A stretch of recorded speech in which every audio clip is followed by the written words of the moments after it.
This is the largest American helicopter.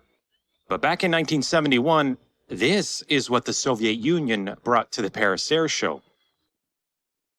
A helicopter so large it baffled observers because it could carry nearly 200 passengers and set world records for lifting power that still stand to this day. But after returning to the Soviet Union, the world's largest helicopter seemingly disappeared. In the Soviet Union, the helicopter emerged as an indispensable tool, a machine that could go where no other machine could, lifting people and supplies into remote regions that were once virtually inaccessible. And in a country as vast as the Soviet Union, the helicopter would help build a nation. By 1960, the Soviets were building some of the largest and most technically advanced helicopters in the world. But at the height of the Cold War, the need to build a truly enormous helicopter would become a matter of national security. By 1960, American spy planes were beginning to uncover the location of Soviet intercontinental ballistic missiles. For years, the Soviets had been hiding their nuclear missiles by building launch sites deep into the remote wilderness. But the only way to move heavy first-generation nuclear missiles was by train, and it meant building a rail line out to each launch site. The Americans soon learned that to find the missile sites, they simply needed to follow the rail lines. Keeping nuclear missiles hidden was a matter of national security, so the Soviets devised the bold plan. Instead of using trains or roads, they'd airlift their missiles to remote locations. If helicopters could deploy missiles deep into the remote wilderness, it would be virtually impossible for American spy planes to spot them.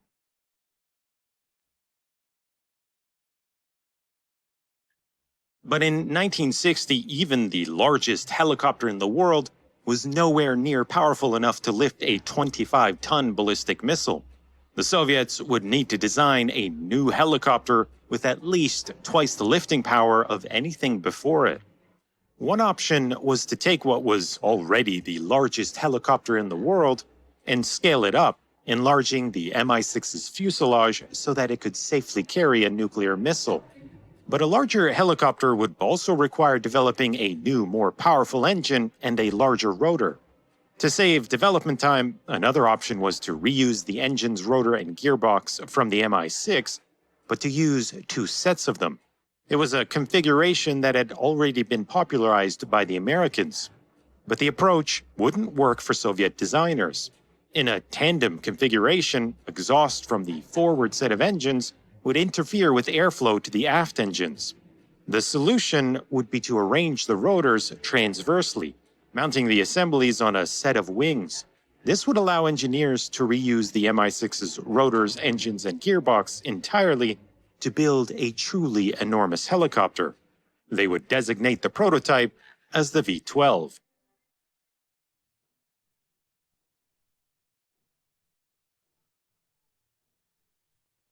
The enormous machine would end up looking like a half-helicopter, half-airplane, with inversely tapered wings supporting the two rotors.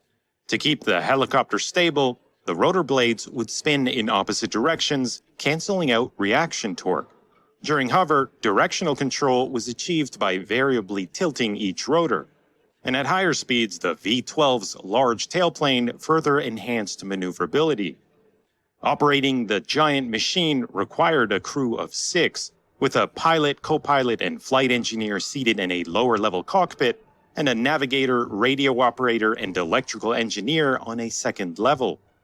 The V-12's enormous cargo hold could carry combat material and machinery, or could be converted into a civilian transport with seating for up to 196 passengers.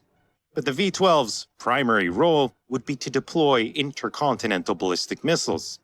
And the first step would be to load the ICBMs onto cargo planes that would then fly thousands of kilometers to remote landing strips.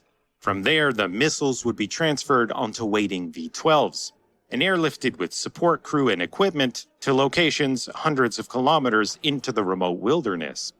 With more than 12 million square kilometers of forest across the Soviet Union, American spy planes would be searching for a needle in a haystack.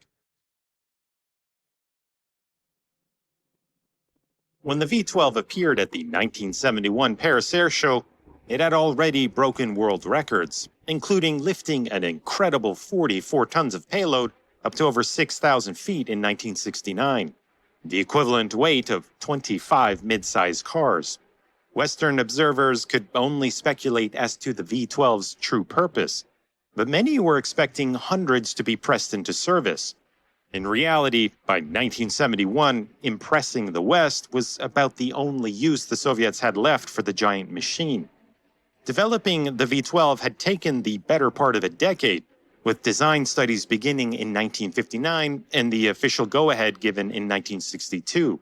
The construction of the first prototype didn't start until 1965, with the first successful test flight occurring 3 years later.